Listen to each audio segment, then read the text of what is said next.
Poh apa? Baget bang. Barget. Bang, Aceh. Dari Aceh ni? Aceh mana? Aceh di mana? Banda Aceh. Banda Aceh. Okey, saya nak tengok orang Aceh makan kepiting boleh? Boleh. Oh, ini semua sudah habis ni. Sudah. Laju. Masih ada. Okey, masih ada lagi. Okey, potong dulu bang. Itu yang kuning itu. Potong yang mana bang?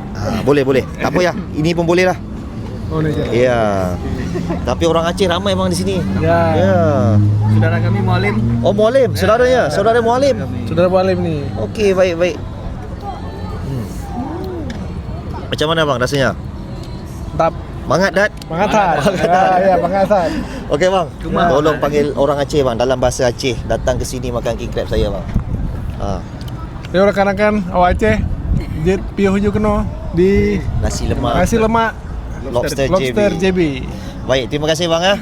Baik dua ojak kena. Jangan lupa datang nasi lemak Lobster JB bang ya. Oh, ini saudara Mualim bang Nanti sampaikan salam saya ya. Dengan Miur Daud juga ya. Mayar Daud. Saya sudah datang sini semua saya kenal orang Aceh banyak. Baik, terima kasih. So, boleh tengok saya punya kedai ramainya ya Allah. Ini orang Malaysia, orang Singapura, orang Brunei, orang Indonesia semua cukup kat sini ya. Okey, yang mana nak makan king crab dekat sini 498. Okey guys. So, ada macam-macam menu boleh tengok dekat video-video saya. Okey, boleh tengok kat video-video saya. Korang boleh nampak Korang boleh nampak kat situ saya ada sotong, ada ayam, ada spaghetti, ada chicken chop, ada lamb chop, macam-macam lagi. Okey. So, setiap hari buka, tak ada tutup dari jam 12.30 sampai 11.30 malam. Tolong check sekejap dah follow saya ke belum. Kalau belum follow, tolong follow. Boleh angkat sikit tinggi. Tolong follow saya dan tolong komen.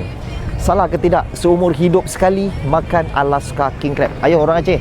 Kalau salah bilang salah, kalau enggak salah bilang enggak salah.